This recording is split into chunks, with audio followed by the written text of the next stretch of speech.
Good morning, everyone. Today's subject is fundamental of agronomy and topic on tillage and tilth. सबसे पहले हम tillage की बात करेंगे। टिलेज जो वर्ड है ये कहाँ से लिया गया है? एंग्लो सेक्सन वर्ड है जो कि दो शब्दों से मिलकर बना है, टीलियन एंड टियोलियन, जिसका अर्थ होता है to plough and prepare soil for seed to sow, यानी कि बीज की बुवाई के लिए मृदा का जुताई के द्वारा प्रिपेयर करना, to cultivate and to raise और फसल को उगाने के लिए इसको तैयार करना। ए फादर ऑफ टिलेज की हम बात करें तो जेथरो टूल एक साइंटिस्ट हैं, उनको माना जाता है। अब आ जाती है बात टिलेज।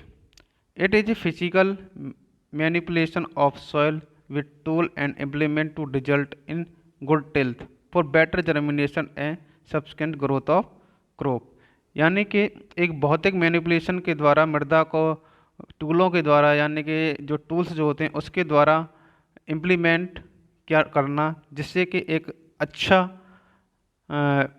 सीड बेड तैयार हो सके, एक अच्छी फसल को हम उगा सकें और अपना जो उत्पादन है उसको हम बढ़ा सकें। इसी को हम टिलेज के रूप में हम जानते हैं।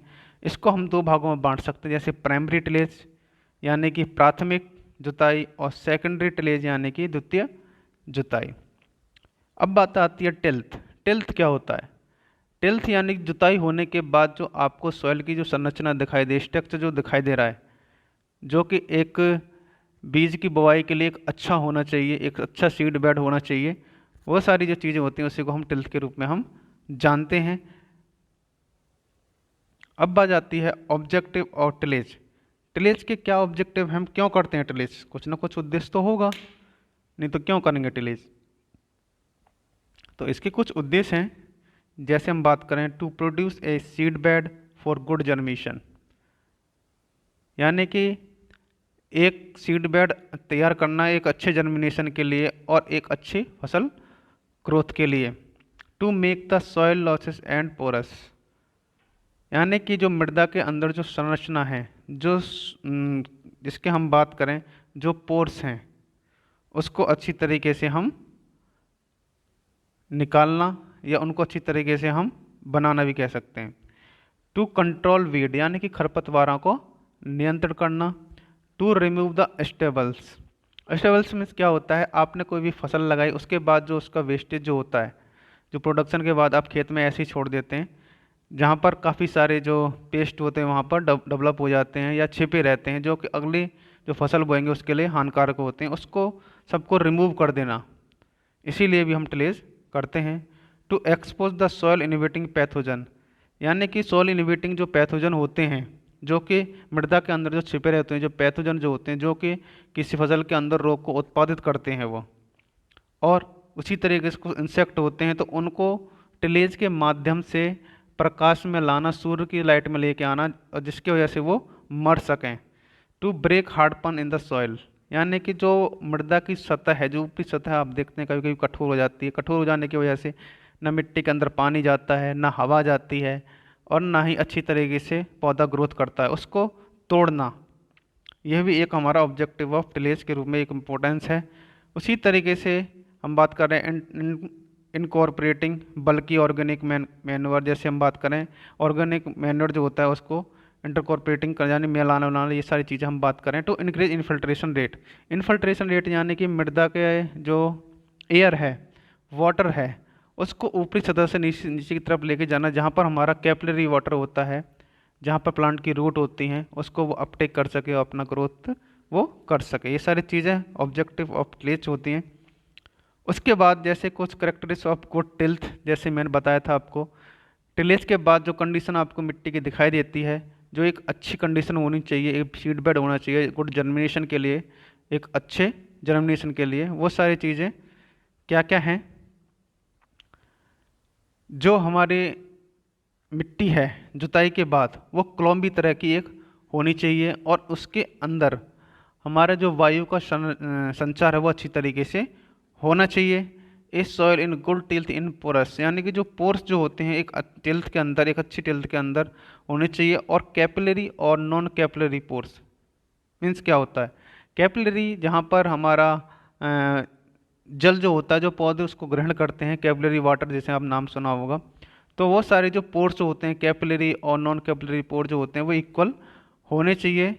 और साथ के साथ movement of air and water का एक अच्छी तरीके से संचार होना चाहिए। ये कुछ चीज़ें हैं जो हमारे अच्छी एक टिल्थ होनी चाहिए, good germination and good plant growth. अब बात आती है टाइप्स ऑफ टिलेज। जैसे हम बात करें on season tillage, it is done during the cropping season, जून जुलाई और सितंबर अक्टूबर। जैसे ऑन सीजन की हम बात करें तो हम जून जुलाई से लेकर सितंबर अक्टूबर तक इसको मानते हैं। उस समय पर जो टिलेज जो की जाती हैं उनको हम ऑन सीजन टिलेज कहते हैं। अब बात आती है off season tillage, it is done during fallow और नॉन क्रॉप्ड सीजन, यानी कि समर वगैरह में हम देखते हैं तो वहाँ पर कोई भी फसल नहीं होती है, तो उस समय पे जो क्रॉप जो की जाती हैं टिलेज जो की जाती है ऑफ सीजन इसको कहते थे। Special type of tillage, it is done at any time with some special objective और पर्पज। ये जो होती है किसी भी स्पेसिफिक टाइम में हम इसको कर सकते हैं और कुछ स्पेशल ऑब्जेक्ट के लिए हम इसको या पर्पज के लिए हम करते हैं। जैसे हम बात करें ऑन सीजन टिलेज,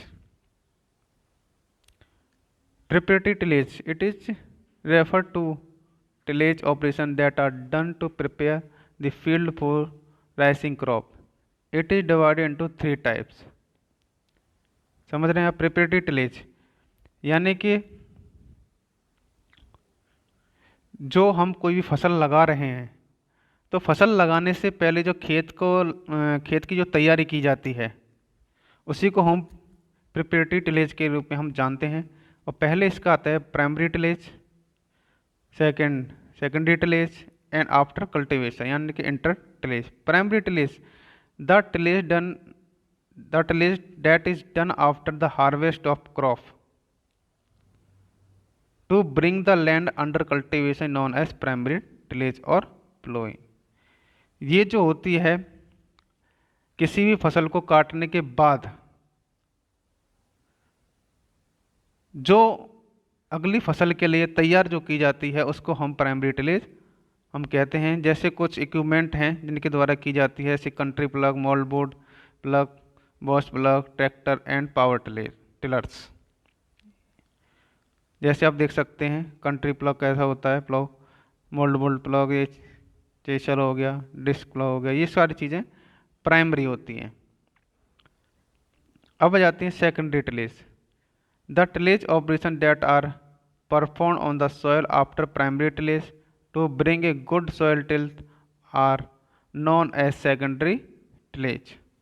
ये जो टिलेज जो होती हैं यानी कि ये जो जुताई प्राइमरी जुताई के बाद की जाती है और किस लिए की जाती है, एक अच्छी टिल्थ के लिए की जाती है, यानी कि अच्छी सीड बेड के लिए, और जहाँ पर हम बीज बोएं या सीड बोएं वहाँ अच्छे जर्मिनेशन के लिए ये की जाती है। Secondary tillage consist of lighter और finer operation which is done to clean the soil, break the cloud and incorporate the manure and fertiliser. Basically जो सेकेंडरी और टिलेज जो की जाती है ये हल्के फुल्के ऑपरेशन के लिए की जाती है, जैसे सॉइल को साफ़ करना, क्लाउड को तोड़ना, या फिर मैन्योर हो गया यानी कि खाद उर्वरक वगैरह को मिलाने के लिए ये की जाती है। एग्जाम्पल जैसे हम बात करें हैरोस, कल्टीवेटर, गुंटाक्स and spade are use for secondary tillage. इस तरीके से कुछ पिक्स हैं। जैसे हम बात करें कल्टीवेटर्स आप देख सकते हैं इस तरह का दिखाई देता है सेकेंडरी टिलेज। हैरो आप देख सकते हैं डिस्क हैरो। आफ्टर कल्टीवेशन यानी कि इंटर टिलेज। नेक्स्ट जो है the tillage operation that are carry out in the standing crop after the sowing of planting and prior to the harvesting of the crop plant are called inter tillage. क्या समझे? इसका मतलब है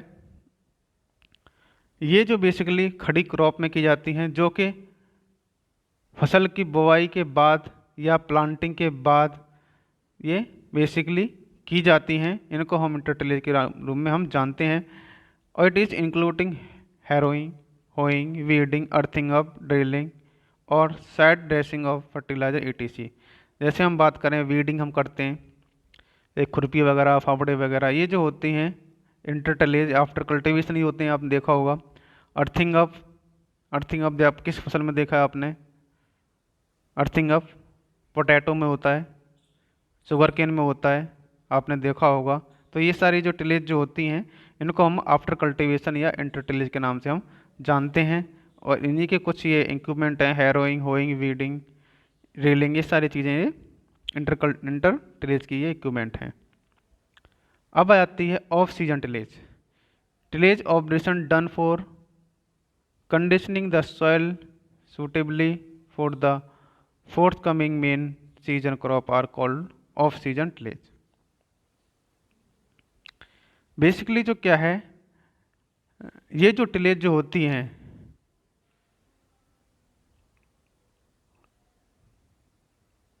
जो आने वाली जो फसलें होती हैं उनकी बुआई से पहले ये की जाती है, यानी कि हार्वेस्टिंग के बाद और नई फसल को बोने से पहले ये ऑफ सीजन टिलेज के नाम से इनको जानते हैं। ऑफ सीजन टिलेज में भी post harvest tillage, summer tillage, winter tillage and hello tillage. समझ रहे हैं सारी चीज़ें? ये जो हार्वेस्ट टिलेज होती है, समर टिलेज होती है, winter tillage and hello tillage होती हैं, ये सारी ऑफ सीजन टिलेज के नाम से हम जानते हैं।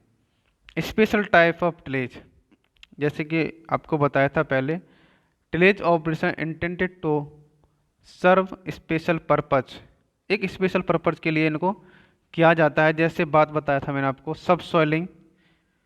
सब सॉइलिंग का मतलब क्या होगा? जो ब्रिक ने जो ब्रेक है, जो हार्डपन है, उसको तोड़ने के लिए यूज किया जाता है।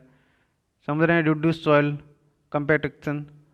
इसी तरीके से हम cleaning tillage refer to work the soil of entire field, यानी कि फसल की साफ सफाई के लिए, वीड कंट्रोल के लिए, ये सारी चीज़ें होती हैं स्पेशल टाइप ऑफ टिलेज। जैसे अर्थिंग अब बताया था आपको, ये सारी चीज़ें स्पेशल टाइप। ऐसे ड्राई टिलेज इस प्रैक्टिस फॉर क्रॉप डेट सोवन और planted in dry land cultivation. Blind tillage जैसे हम बात करें, ये जो होती है, ये प्लांटिंग जो क्रॉप होती हैं बेसिकली उनमें की जाती है। तो इसी तरीके से कुछ ये टिलेज थी। और अब हम बात करें मॉडर्न कॉन्सेप्ट ऑफ टिलेज, जैसे minimum tillage is aimed at reducing tillage to minimum necessary for ensuring a good seed bed, rapid germination and satisfactory stand and favourable growing condition.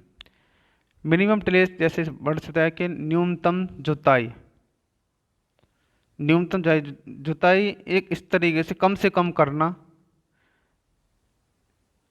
और एक अच्छा सीड बेड तैयार करना एक rapid germination के लिए, इसी को हम मिनिमम टिलेज हम कहते हैं। इसका जो बेसिकली जो मोटो होता है,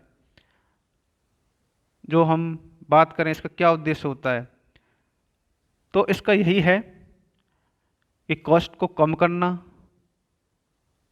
सॉइल के अंदर जो एक्टिविटी हैं, जो बेनिफिशियल ऑर्गेनिज्म हैं, उनको जिंदा रखना, उनकी गति को बढ़ाना, मिट्टी के अंदर कार्बन की जो परसेंटेज है उसको बढ़ाए रखना। उसी तरीके से काफ़ी सारे जो एक्सपेंस जो आते हैं उनको कम करना, ये सारे मिनिमम टिलेज के इसके फ़ायदे हैं। अब आ जाती है जीरो टिलेज, नो टिलेज या केमिकल्स। टिलेज जीरो, जैसे मिनिमम में तो हम मिनिमम करते हैं, लेकिन जीरो टिलेज हम किसी तरह की हम टिलेज नहीं करते हैं। जैसे हम बात करें zero tillage, tillage is an extreme form of minimum tillage. अब सोच रहे हैं आप, extreme form of minimum tillage, यानी मिनिमम टिलेज की भी एक एक्सट्रीम जो फॉर्म होती है, यानी कि बहुत ही कम, इसमें हम अपनाते हैं। प्राइमरी जो टिलेज इज कम्प्लीटली अवॉइड, यानी कि प्राइमरी टिलेज जो होती है हम बिल्कुल उसको अवॉइड कर देते हैं। समझ रहे हैं आप? Secondary tillage is restricted to seed bed preparation in the row zone only. जो सेकेंडरी जो टिलेज होता है उससे भी हम रिस्ट्रिक्टेड कर देते हैं, और सिर्फ सीड बेड जो प्रिपरेशन जो होती है, जो रो जो होती हैं, उसी के बीच में हम इसको करते हैं। It is also known as no tillage and it resorted to place where soil are subjected to wind and water erosion. Timing of tillage operation is too difficult and required of energy and labor for tillage also too high. तो जैसे हम बात करें तो इसके द्वारा जो wind जो होती हैं, विंड इरोशन यानी कि वायु अपर्दन, जल अपर्दन, ये सारी जो चीज़ जो होती हैं इनको कम करना, और साथ ही साथ जो डिफरेंट जो होती हैं, डिफ़िकल्ट जो होती हैं रिक्वायरमेंट ऑफ एनर्जी या लेबर वगैरह को, उसको भी हम कम करने के लिए जियो टिलेज का इस्तेमाल हम करते हैं। Weed are controlled using herbicide. जो वीड वगैरह जो होते हैं, खरपतवार जो होते हैं, हम हर्बिसाइड के द्वारा उनको कंट्रोल कर सकते हैं। Hence is also referred as chemical tillage के रूप में हम इसको जानते हैं। तो ये कुछ था टिलेज एंड टिल्थ के बारे में। इससे संबंधित कोई भी आपकी समस्या है, प्रॉब्लम है, क्वेरी है, आपके प्रश्न है आपके मन में, तो व्हाट्सअप कॉल या मैसेज आप कर सकते हैं, या ग्रुप में कोई भी मैसेज आप छोड़ सकते हैं इससे संबंधित। तो इसको आप सभी लोग ध्यान से देख लेंगे एक बार। Thank you.